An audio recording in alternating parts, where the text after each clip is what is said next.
Bonjour et bienvenue sur Allez savoir de KTO. Aujourd'hui, je voudrais vous présenter une formulation bien connue de la culture russe qui est la formulation Moscou, 3e Rome, Moskva, Tretий Рим.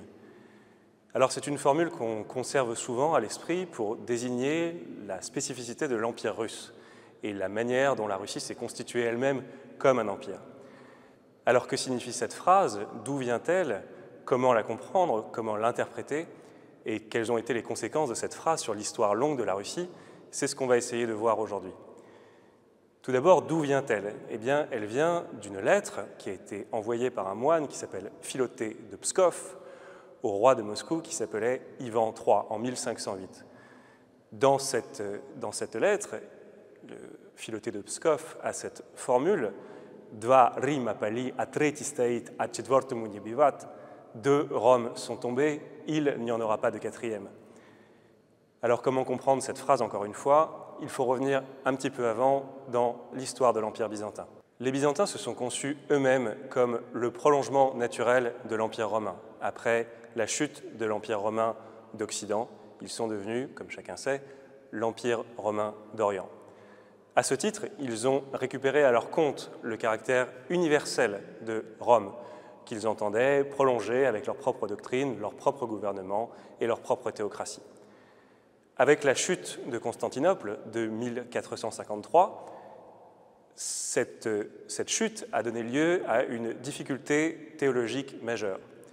Comment expliquer que l'Empire universel, protecteur des chrétiens, se soit effondré, alors même que la fin des temps n'était pas advenue, alors même que le Christ n'était pas revenu sur la terre pour mettre ainsi fin à l'histoire du monde?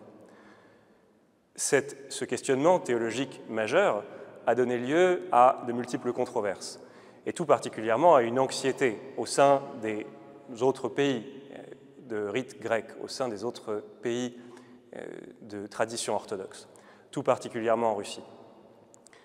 Alors cela a donné lieu a posteriori à une doctrine que le philosophe Vassili Zenkovski appelle l'empire errant ou le royaume errant, c'est-à-dire l'idée selon laquelle l'empire avait en quelque sorte déménagé vers un autre lieu. Et c'est la Russie qui va ainsi réaliser la prophétie de Philoté de Pskov quelques années plus tard, lorsque Ivan le Terrible se proclamera tsar de toutes les Russies en 1547, reprenant alors l'universalité laissée en suspens par la disparition de l'Empire byzantin. Alors la reprise du titre de tsar, qui veut dire en russe simplement César, va considérablement bouleverser la conception que la Russie a eue d'elle-même, la façon dont elle s'est rapportée à sa propre histoire, à son propre rôle dans l'histoire, si l'on peut dire. À cette époque, lorsque Ivan le Terrible s'est proclamé tsar, cette nomination, cette revendication s'est accompagnée de victoires militaires de la Russie sur les Mongols qui ont chassé ces derniers de Kazan. D'une certaine façon, cela validait l'élection du nouvel empereur par Dieu et donc validait la politique expansionniste d'Ivan le Terrible. Plus tard, cela va continuer d'irriguer l'idée selon laquelle la Russie avait une destinée exceptionnelle, qu'elle n'était pas un pays comme les autres, qu'elle n'était pas un pays parmi les autres au sein de l'histoire du monde, mais bien un pays à part qui devait, en quelque sorte, héberger cet empire universel protecteur de tous les chrétiens disparu avec Byzance. Alors cette formule, Moscou, 3e Rome, a eu, j'ai un petit peu essayé de le suggérer, des répercussions au long cours sur l'histoire de la Russie. Mais il faut s'appesantir sur le 19e siècle pour voir les difficultés surnuméraires que cette conception va générer. Au 19e siècle, la Russie devient une puissance mondiale, européenne et même mondiale, notamment militaire, avec la victoire du tsar Alexandre sur Napoléon. Mais cette victoire militaire est une victoire en quelque sorte en demi-teinte. Au même moment, l'intelligentsia naissante, la classe que l'on peut dire des intellectuels en Russie, émerge, et cette dernière va se poser une question qui va lui apparaître comme essentielle, pour ne pas dire existentielle, qui est comment expliquer que la Russie puisse être ce pays si à part, si exceptionnel dans l'histoire du monde, et en même temps, semble-t-il, un pays arriéré.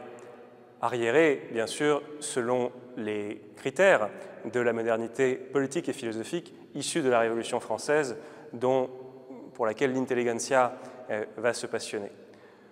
En fait, ils se sont, pour une large part, conçus eux-mêmes non plus comme une nation à part, mais comme une nation en retard. C'est tout particulièrement ce que l'on appellera plus tard les occidentalistes, opposés aux slavophiles, donc c'est-à-dire ceux qui étaient plutôt attirés par l'Occident, en particulier la France et l'Allemagne, qui concevront ce ressentiment, qui concevront ce rapport problématique à leur propre pays. Il y a un poète du nom de Lermontov qui avait cette formulation « Prashai nimitaya Rossiya » « Adieu, Russie crasseuse », qui signifiait en quelque sorte que la Russie était un pays à haïr, non pas parce qu'elle était en soi détestable, mais parce qu'elle était arriérée et vivait encore au rythme du knut et de la servitude. Donc Moscou, troisième Rome, une formule qui résume bien à la fois le rapport que la Russie a à elle-même, a vis-à-vis de sa propre histoire, et qui synthétise aussi les difficultés qu'une partie des Russes ont eues vis-à-vis de leur propre histoire, vis-à-vis de leur propre être, vis-à-vis de leur propre identité.